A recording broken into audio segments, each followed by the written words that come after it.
Narada nacheza kisancho kama YG Waiganjo. Chocha na chocha kiru, siko lakini ni niko, niko lakini siko, siko lakini niko, niko lakini siko, siko lakini niko, niko lakini siko, Juniko, niko lakini siko, siko lakini niko, niko lakini siko, siko lakini niko.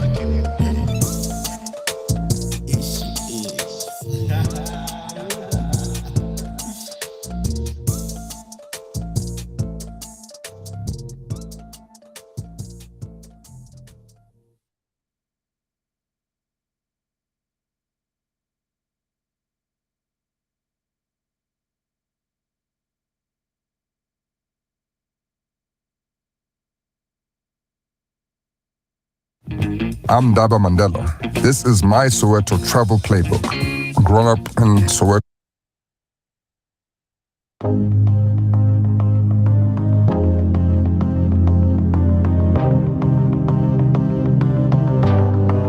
Mighty fingers.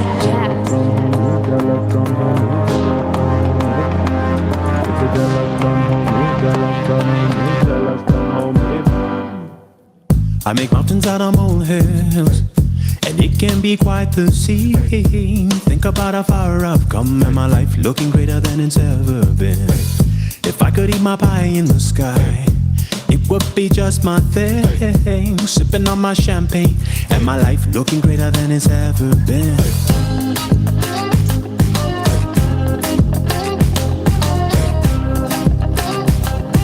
My life looking greater than it's ever been.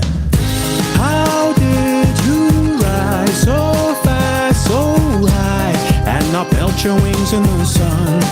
You must be Africa's son. How did you rise so fast, so high, and not melt your wings in the sun? They say you must be an African.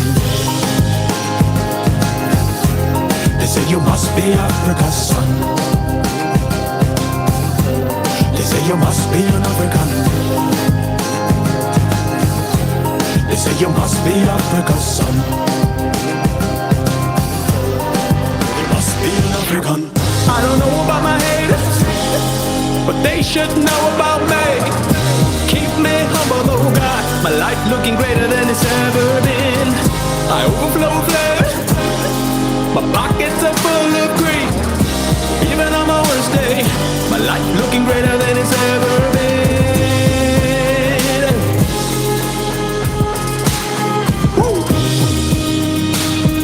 My life looking greater than it's ever been. How did you rise so fast, so high, and not melt your wings in the sun? You must be Africa's son. How did you rise so fast, so high, and not melt your wings in the sun? They say you must be an African. They say you must be Africa's son. They say you must be an African. They say you must be Africa's son. You must be an African. If you jealous, don't hold me, jealous, don't hold me, jealous, don't hold me back. If you jealous, don't hold me, jealous, don't hold me, jealous, don't hold me back. If you jealous, don't hold me, jealous, don't hold me, jealous, don't hold me back. If you jealous, don't hold me, jealous, don't hold me, jealous, don't hold me back. If you jealous, don't hold me back. Jealous, don't hold me, no, no, no. If you jealous, don't hold me back. I'm saying, please don't jealous me. Please don't jealous me. I'm singing, please don't jealous me. Please don't jealous me. I'm singing, please stop jealous me. If you jealous, don't hold me, jealous, don't hold me, jealous, don't hold me back.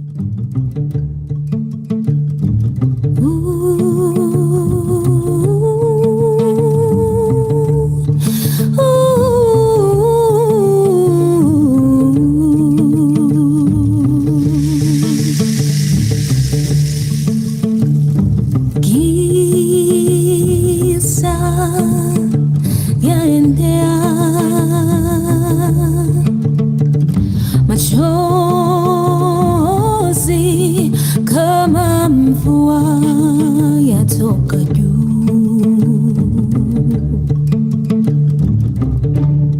ukungu moyoni,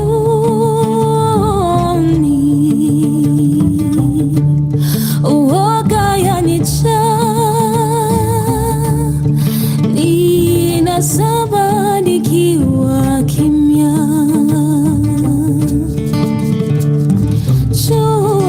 Jua inanyesha, mvua inawaka.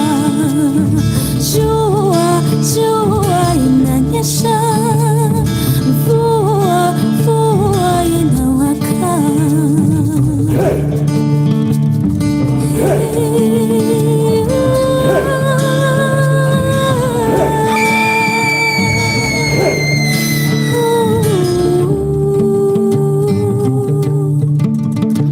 Kila wingu lina safu ya fedha,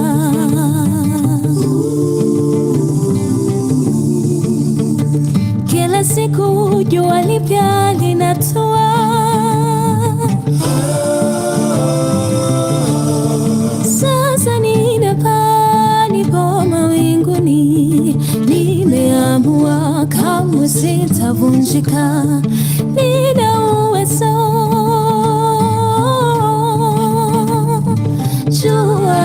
Jua linawaka, mvua yanijia.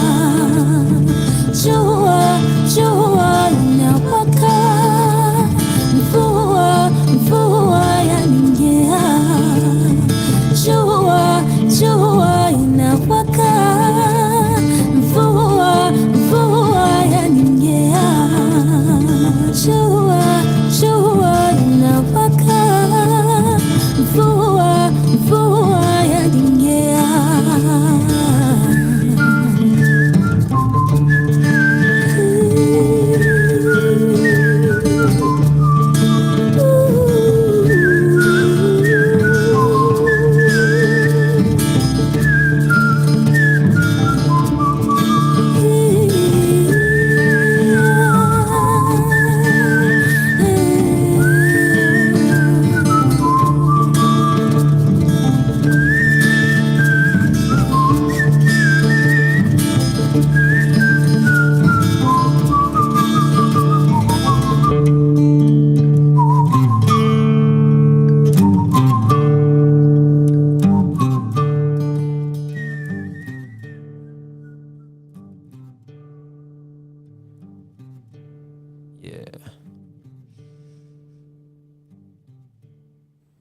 What's up, good people? What's up, good people? My name is Shem Betts, and you're tuning into Filosofee and Quack, aka F.A.Q if you like.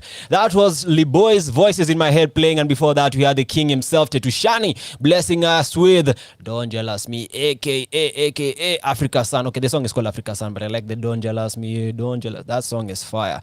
Anyway, today I have an amazing guest with us today.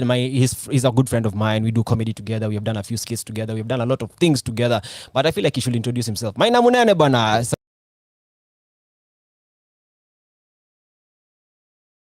I'm doing great, manze. Unaendeleaje? Niko salama. Thank you so much for having me. Yeah, man, this is dope. Live on Sat 254, yeah? 254.radio. No, like the show. Sat 254, yeah. Yeah, man. Tune in, like Shem Betts' shows, and let's give him this show, man. Sasa tuanze from the beginning bana. Wewe bana, leo umefika mbele yangu bana. Unafikaje mbele ya msanii? Hii si fiti bana. Unaniaibisha aje? Utaki nipate hii kazi. So, actually we have conversation na watu wa Radio 254, nikamwambia me I'm more deserving of this position than Jerry. But yeah, man, I like to keep time. You like to keep time? I like to think of myself as someone someone who keeps time. Wewe kazi yako ni kukaa mali, si ndio? That's also true, but yeah man. Nimekuanika sana wewe. Wazee bana. Anyway, sijui ka video feed imepotea ama nini. But anyway, so you do comedy, si ndio? I know you have traveled the world. You've been to Zimbabwe. Is it Zimbabwe? Yeah. You have been to Zimbabwe, Harare in Zimbabwe. How was the experience there? Uko ulienda na gunia ya pesa ama what happened? How did you experience that thing ama ulikuwa tu? Thank you. So I think I've been to Harare, and Harare is a beautiful country. It's a beautiful city, but it's one of those places where the systems don't work. The systems don't work. And they do not have as much freedom as we do over here. And I think it takes going to a place like that to realize how much freedom we have here and how much we take it for granted. Ile place that mkiwa kwa gari msay you can't talk about the president. Walai. Yeah man. Even after si Mugabe alikuwa amekufa, kwani huyo jamaa pia amechukua pia is like ilikuwa huyo jamaa anaitwa Mnangagwa. Actually they had like elections maybe a few days ago and he won again. So it was one of those situations where umse ametoka but mwenye ameingia is probably like an even worse like representation of the other person.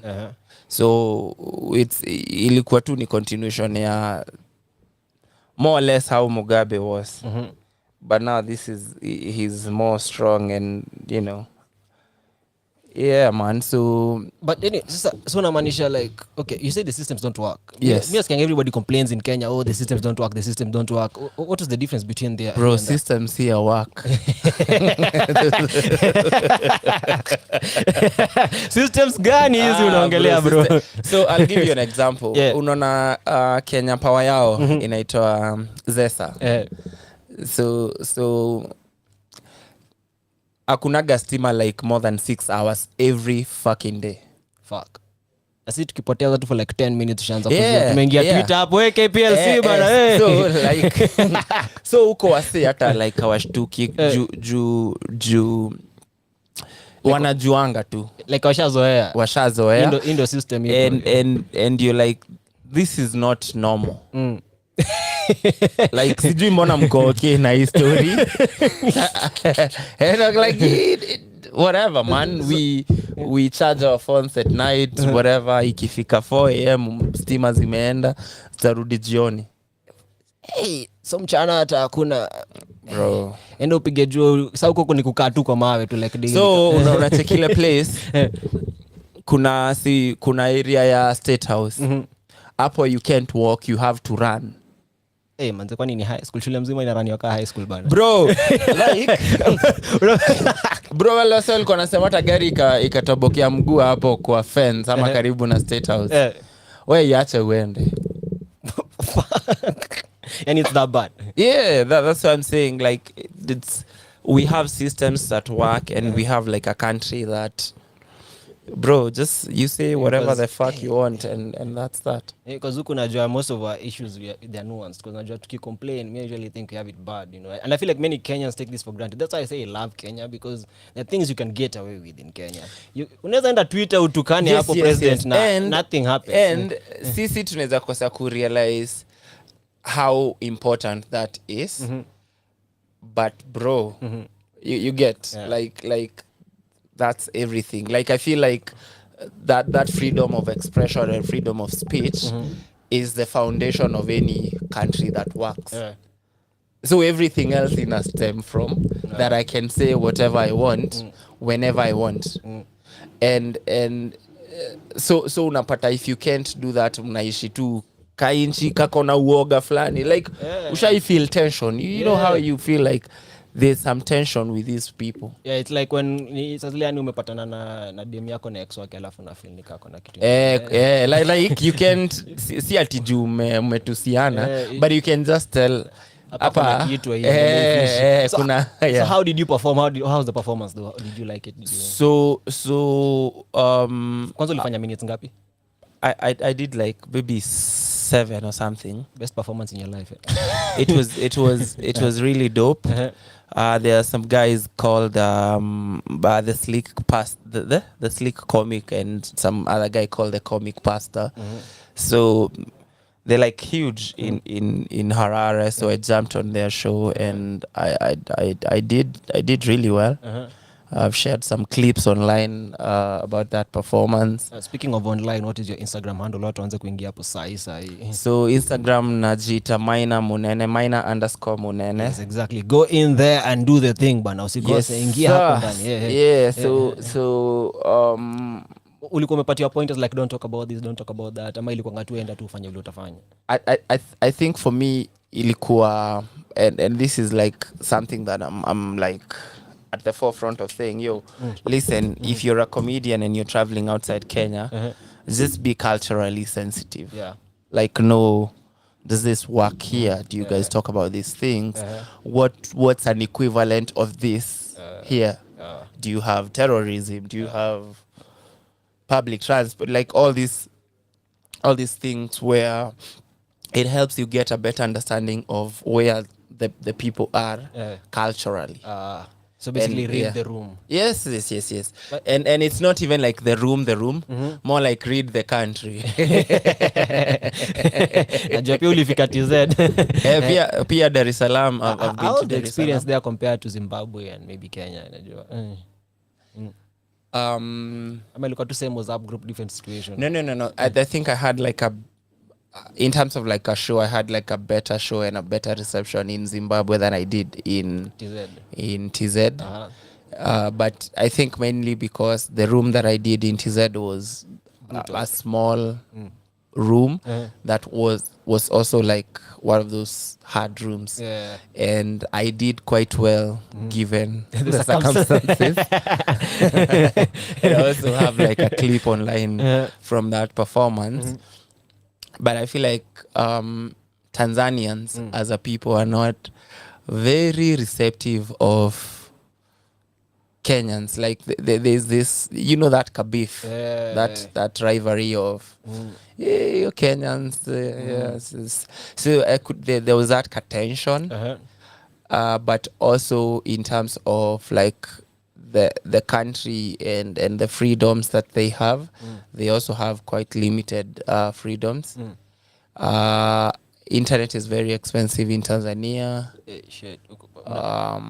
Really, it's expensive. No, pesa ndogo. Bro, it's expensive. Like internet is such like a new idea in most places in Africa, in the world. In Africa, kwa sababu unaenda hoteli na umebuy kitu huko, but they sell the Wi-Fi password. Wallahi. Shit, man. Like an equivalent of maybe like 500 Kenya shillings. Also umebuy kitu na bado unalipia. Ambako umebook room lakini bado unalipia password. So ya room hiyo ya room maybe like that's different. But I'm saying like you can't just walk into like sisi tumeweza unaingia too big square na password gani unataka kupatia mbio. Ukikunywa soda ama whatever. Uko you have to buy like a token and I think it expires after some time. Wow. so that goes to show like internet is something. It's something we are taking for granted. Yeah. Anyway. So before we're going to take a short break, but before nataka to introduce jamaa hapa anaitwa Kinoti. I want to play a song by Kinoti inaitwa Nitangoja.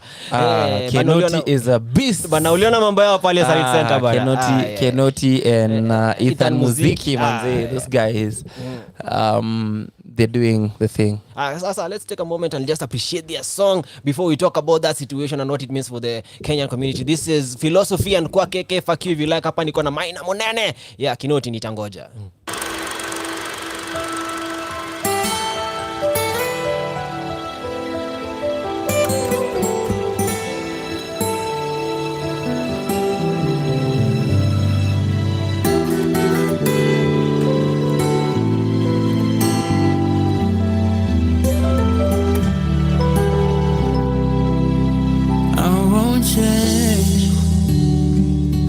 Love for you will forever stay the same. Nikiwa kando yako, I'm miles away. we'll be okay. And I promise that soon I'll be here to stay. We'll break down, 'cause it'll be some time before tushikane mikono. And I won't see you often, na siyo kupenda kwangu, ni mipango ya Mungu. But I promise that soon I'll be here to stay. If it's your love, I'm prepared to wait. Nitangoja, na sitachoka, no matter. We'll break down, 'cause it'll be some time before tushikane mikono. And I won't see you often, na siyo kupenda kwangu, ni mipango ya Mungu. But I promise that soon I'll be here to stay. If it's your love, I'm prepared to wait. Nitangoja, na sitachoka, no matter where you are. Nitangoja, na sitachoka, no matter where you are. Nitangoja, na sitachoka, no matter where you are. Nitangoja, na sitachoka, no matter where you are. Nitangoja, na sitachoka, mama, sitachoka, nitakungoja wewe. Oh, sitachoka mama, no matter where you are. Nitangoja, na sitachoka.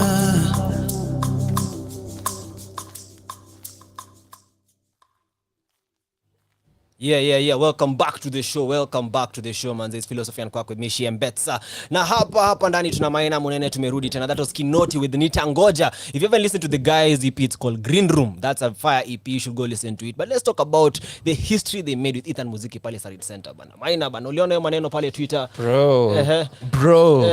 It's one of those things you see and you feel inspired. And hata nilishakwa like kwa stories zangu because it's like, this is the shit, man. This is everything that I envision for the arts, man. Yeah. It's one of those things because najua it's as much as it was a free event, man. Najua these guys, the show was cancelled because they were disrupting business at the top. They're taking started from the bottom now here to a whole new level. Nyuko ground floor, mko basement, lakini tu rooftop huko biashara imekataa. I think it's one of those feelings that I think you can shake off, you know, like having a show that's so successful, they have to shut it down. I feel like that's next level shit, bro. And then I hear this was actually a series, a weekly or a monthly series. Yeah, it's called, I think, a festival of sound, something. And the previous one, ikuja sana, but people came. Yeah, Erosh and Costa Ojuang. It was Costa Erosh and Costa Ojuang had like a show. It's like a Sunday evening, you know, just come, chill, hang out, get some ice cream or whatever.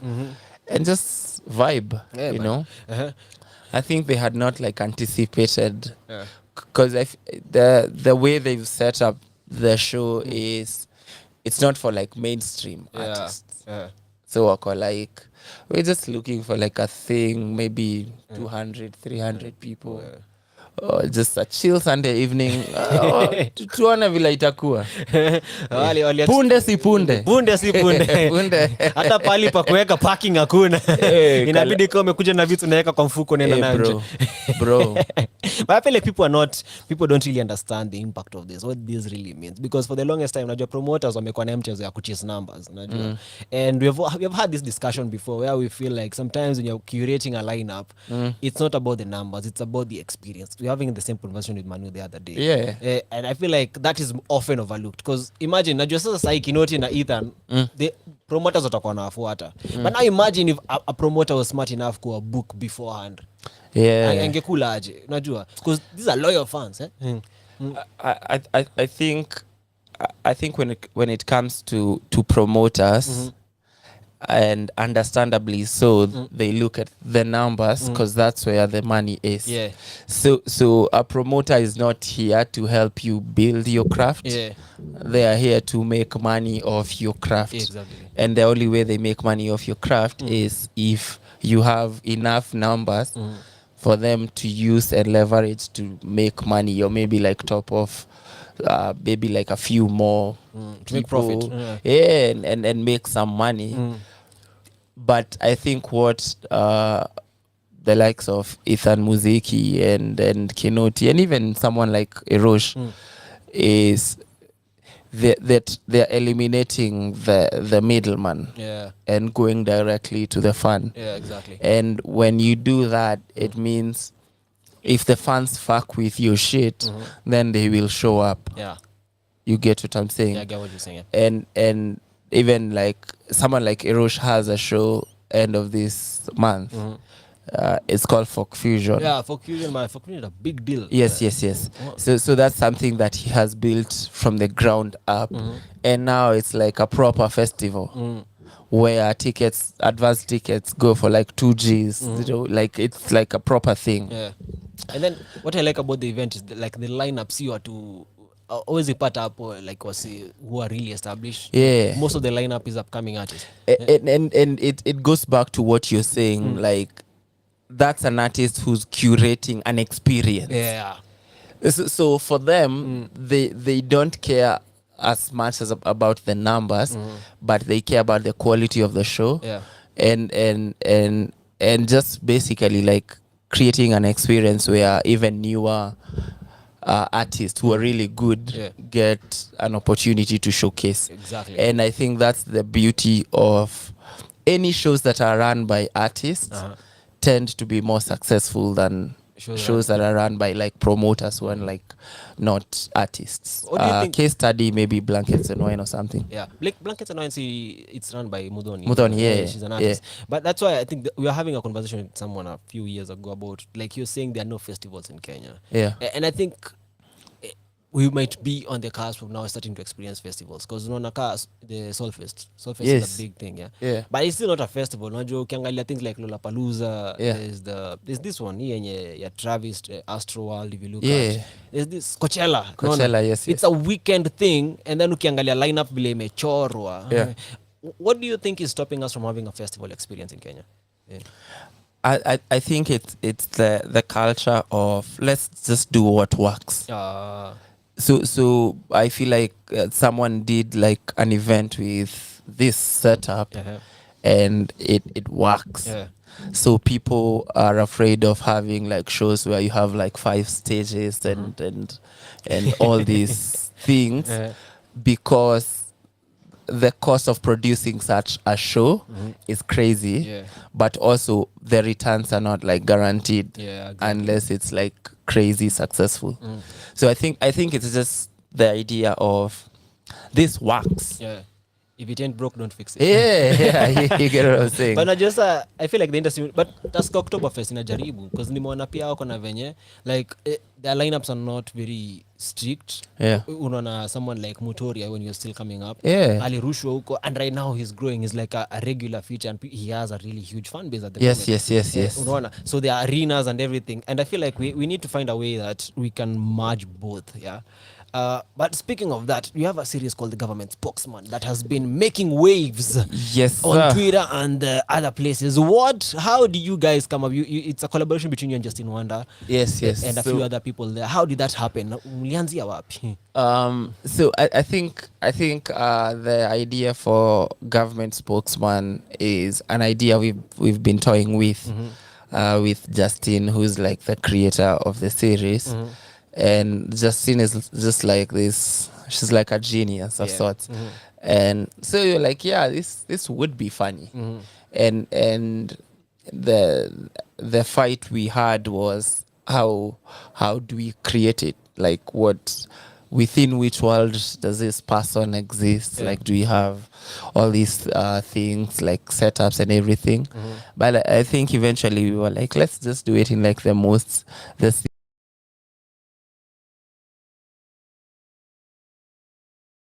19 episodes in, and the reception has been amazing, man. It's been amazing. And then I've also noticed you're also working with other comedians like Jack Otis. You've also worked with Nathan Ray. Yes, like, yes. How do you determine to work with somebody? Ama tu ni bora tu umekam na idea tufanye kitu. So I have we have guys we work with on a regular basis. Yeah. So Jack Otis, we have Marcus Master as well, and even you, we've done a few projects with you, but I think right now we're not as strict on who we work with that much, because it's, if we fuck with the idea, if the idea is funny, then we are open to all the collaborations we can get, because we find joy and satisfaction in just creating. So the process is just satisfying, and if it gets like all good reception, then that's just a bonus. And I also saw that people walikuwa wanaingilia. Kenya has become like, he went solo and everything. You know, and he's actually been doing really well since he went solo, which is amazing. Like sasa uliona hiyo video ya Yvonne. I think her name is Yvonne Kisa. Yvonne Kisa. Did you see her first video? Yeah, and she was getting a lot of black. Yeah, so guys are like, yo, you're not funny. And I don't know how I feel about that whole scenario, because I think she's funny, but I've seen a few videos where I feel like she wasn't trying to be funny. Maybe it's one of those situations where maybe she's like, I'm gonna just try and do like this unfunny thing to get people talking about me.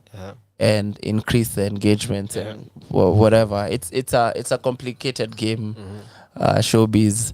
So I think she's funny, but I've seen a few videos where she was either not trying at all, and in my opinion, I think it was intentional, that maybe she was like intentionally trying not to be funny.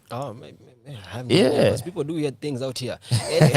Cloud chasing, anything for cloud. Anyway, let's take a short break where we will be listening to the one and only Zinia Manasseh, who has an album out. But before that, we're not going to play a new song from the album. We're going to play an oldie from her. It's called Niambie. This is the breakout song from the artist.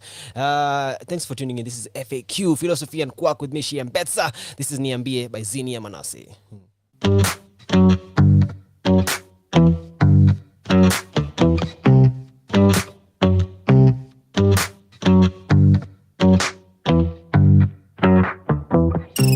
Niamini, ninataka uwe wangu milele, kabla upate nishakuwa na mwingine.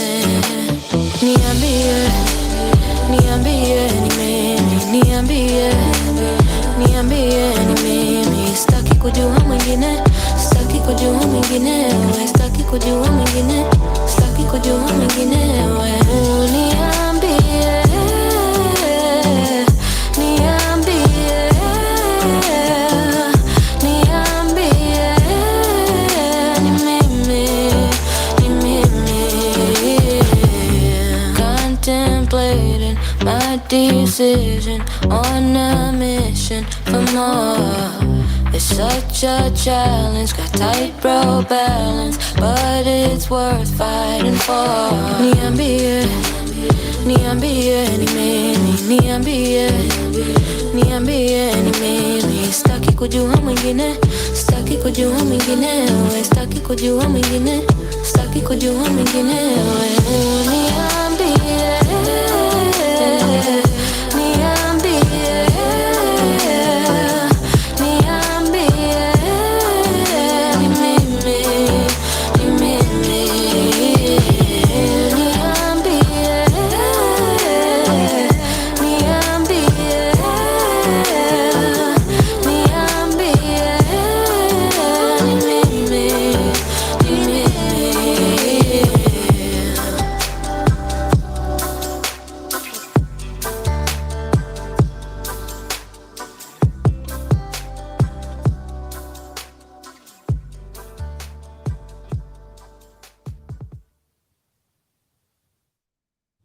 Yeah, that was Zinia Manase with Niambie pale. Sasa watu wangu sasa tuko hapa na Maina Munene bwana. Yes, Hii mambo ya doing anything for clout bwana. Why are people umeona hii mambo ya calligraphy beef yake ameanza na TZ bwana. Yeah. What do you think about that bwana? Yeah. So first of all, the OG is the OG. OG ni OG. Amesema hivyo but Zizi kuna vitu zingine OG afanyangi bana. Hii ni utoto. No, but anyway, na feel ni kama OG was just trying to like fool around and maybe like publicize the gig they did with Nikita Kering. So they have like a fresh song out on Coke Studio, yeah? So I think in my opinion maybe he was just trying to like cause conversation around what he's doing and the projects he's doing with Coke Studio. And I believe he's within his right to just create conversations that will lead to people listening to the projects and such conversations. However, I feel like now people in Tanzania just like took it too literal. And now it was like sasa ni vita sasa wacha tumalizane. But I think that ilikuwa serious bwana. Unasema nini? I think ilipata more hype than ilikuwa ina deserve kupata, in my opinion. Yeah. Bana jesa jamaa kiasha moto. Unajua huwezi asha moto alafu ukose kuwa na but pia kuna moto msana anaweza washa ukwe like hii moto haiendi mahali so wacha tu izime yenyewe. But sasa wewe ukianza kupiga zile hapo moto iko ishike sasa una get wewe ndo unamwagilia mafuta taa kwa moto. Si ndio sasa yeye ndo alifanya hivyo sasa. The philosophy wa Tanzania walichukulia out of proportion. Wakaingiza personal ikaenda tu off kabisa. But I feel like the intention was like okay in my opinion. But isn't there a better way to do it? Couldn't he find a better way to do it? Why attack? Ebu walk me through a better way. Basically si unafanya collaboration to just a Tanzanian guy or something and then you go from there. Like it's but why would you do another project to promote another project? But why, okay, Nikita is not even Tanzanian. Why is he bringing attention to the Nikita song through creating? Because he has a song. He has a song about this whole thing. About this whole beef. Yeah, but I feel like it was like a freestyle of sorts. It's like that song was shit though. Let's just be honest. I'm only penda ili kubamba. Kubaya. Tweets their own. OG. Nyinyi ndio mnapoteza ndugu yetu hapa. Mimi na feel ni kama we you gotta do what you gotta do.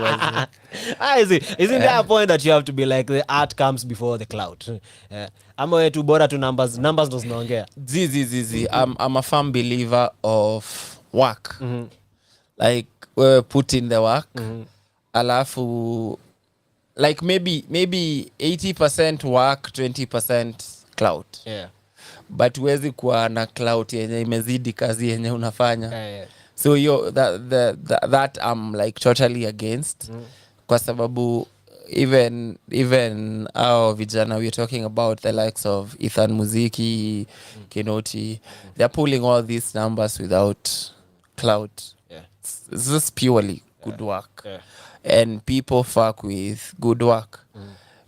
But if you're playing at the level of calligraph, then you've put in the work for so long that people know you can work. Yeah, exactly. That's the beef I had with him because when he released the song, I was like, this is not.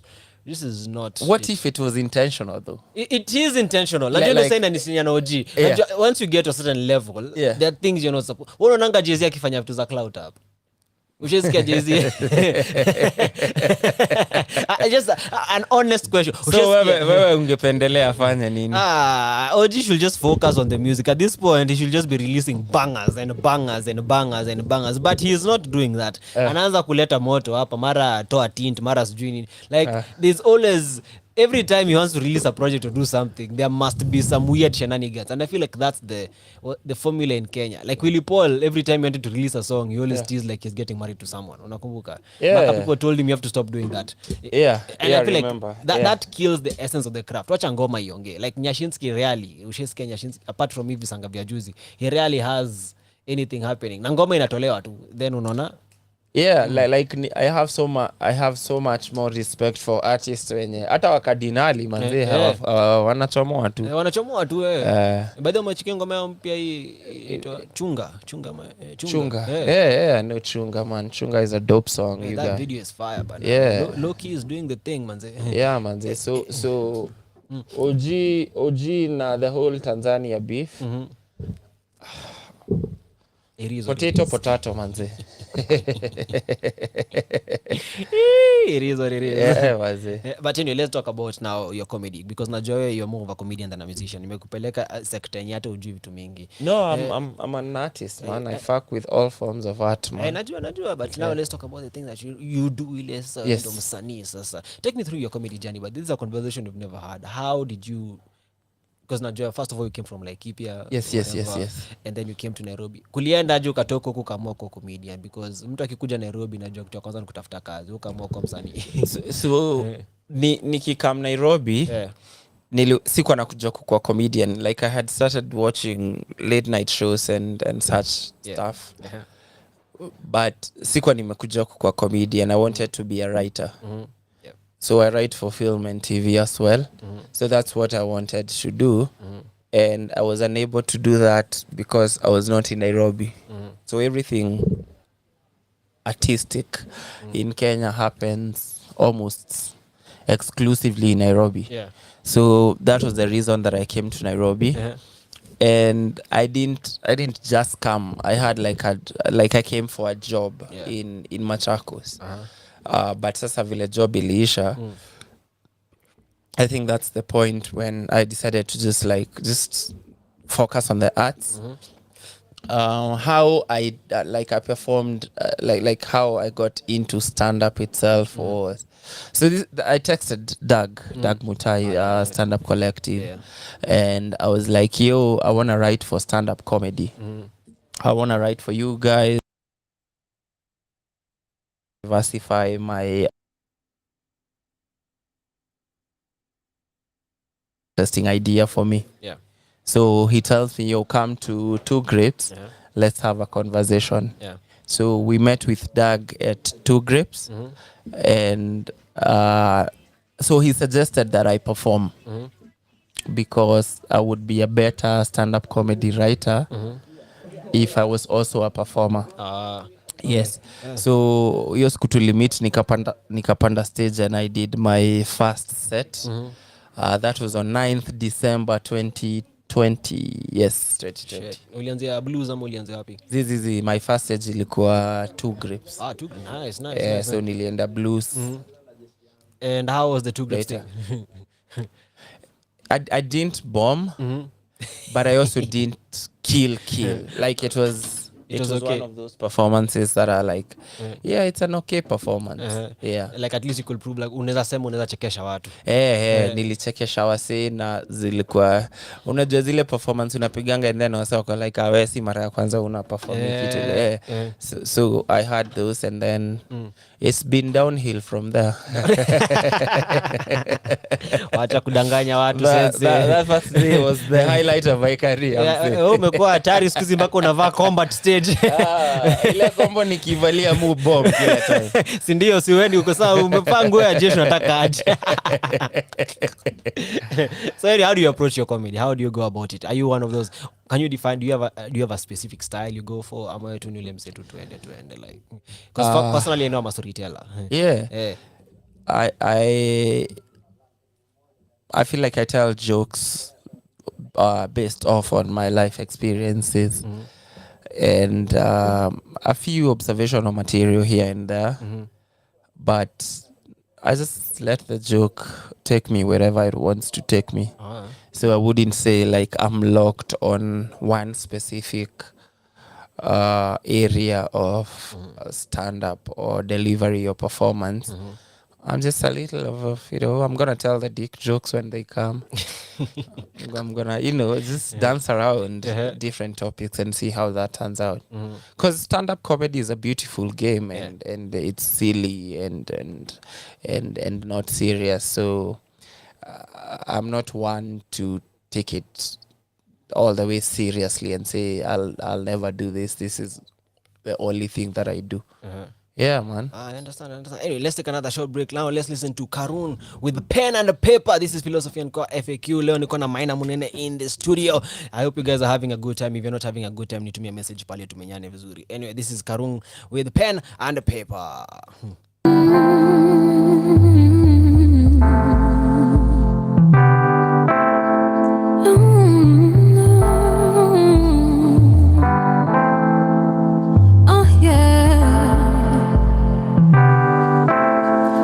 Would you be my pen and paper?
and just put them together and align their visions and their drive and everything into like a common goal and be able to stay together for 15 years. But the 15 years is a long time. That's a long time, bro. bro. That's a grown up. Yeah, man. 15 ni form 2, isn't it? Yeah. Yeah, but ni mtu mzima bana. I get. And sometimes peer money usually comes and it just fucks everything up. So being together for 15 years, like through periods where you've had money, periods where you've been broke, I think that's commendable in my opinion, manze. But they're speaking about being broke, but what do you I think people undervalue the value of money as an artist, you know. Hii kitu usanii kama mtu ana join kweli kana na pesa unaweza mwambia ingie kweli. Do it for the passion or do it for the money? I think art is a very expensive career path. And you need, for you to make money off art, you need to have injected a lot of money and resources and energy and time. So like stand up unaweza break down like cost za stand up. Najua most people wana tu na come stage kazi yako ni kwenda open mic alafu una perform alafu unatoka hapo unaenda show una perform, like so they feel like wewe kazi like investment yako tu ni fair. Manze, like kuna cause stand up for example is born of experiences and research and knowing things. So kuna hiyo element there's a lot of time that you have to put in the craft for you to be average. So if you wanna stand out, then it means there has to be like an element of research, there has to be an element of like there's a lot of energy that you put into the craft, and for it to like for people to see you that 5 minutes and be like, yeah, this guy is good. They don't know how much you've had to sacrifice to be able to like have that kind of output. So it's a very expensive affair. Kuna hiyo element time, research, transport and all that goes into the craft. If you want people to see your content, you have to maybe promote it on IG and stuff like that, and it's just expensive, man. Because there's also this guy who was saying that as a comedian or as a musician or as an artist, you have to live life, and people just think living life ni kuwa broke na kukaa kwa SQ yako hapo ukilia. People don't think like you have to go to parties bana, and it's difficult because unasikia sometimes we have experienced this a few times. You hear the audience members saying, hey, sit in Dubai bistro or something. Okay, angalia mfuko hapo, you're like shit. And then obviously as a man, not even as a man, as any human being, you cannot just be riding on other people's waves because it's a very shitty way of living, man. So for you to become that stand-up comedian, people forget about that aspect. And how do you think sometimes you can go around it? Have you figured it out? Am I bado pia you're trying to understand this thing? But umefika Zimbabwe. I think ini kitu we're figuring it out as we go. Kwa sababu we've not gotten to a point where Kenyan stand-up comedy is making like proper money. And until we get to that point, then I feel like we are at a disadvantage because our fans, our audiences expect us to give them Chappelle quality material actually experiences with Maina Munene kind of resources. Is the industry even making sense of them? Una get? I get so inakuwa ngumu sana in terms of just taking the craft where it's supposed to be, especially because money hasn't really started coming in. But I feel like there's hope. There's like a lot of conversations happening, and I'm sure like in the next few months or maybe 1 year, it should be able to be okay. Okay, so if someone wants to see you on stage, anakupata wapi? Okay, so we have weekly shows, weekly open mic shows where we come and try new material. On Wednesdays, we're usually at 2 Grapes in Kilimani. And Thursdays, we are at Brioche on Rapture Road. All this is courtesy of Punchline Comedy Club Nairobi. Yeah, shout out You to Punchline can, Comedy Club. yeah, man, you can follow them on IG, and all the details of where they perform and what they are doing will be on the IG. That's nice. That's nice. But do you Yes, think sir. the comedy industry is making sense? Because sometimes moving, yeah, like I usually have that weird feeling. Like, is it making sense yet? So building is a very messy process. Yeah. And we are at that level where we are building. So it, like, if you went to like a building that's being constructed and it's all messy and everything, it doesn't make sense. So like, I get that it might not make sense right now, but it's cause it's in the process of being built.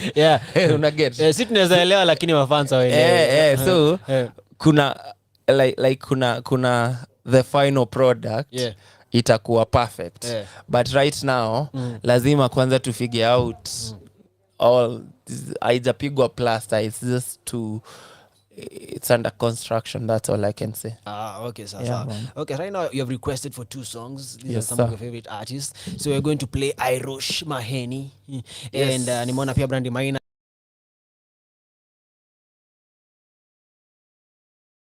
Me Shembetsa on Filosofee and Quack F.A.Q. If you like, my guest has been Maina Munene. Yes, sir. Maina Munene, hebu sign out, ambia fans wako kitu, tell them something or say whatever. Yeah, man. Thank you so much for the love you've been showing us online.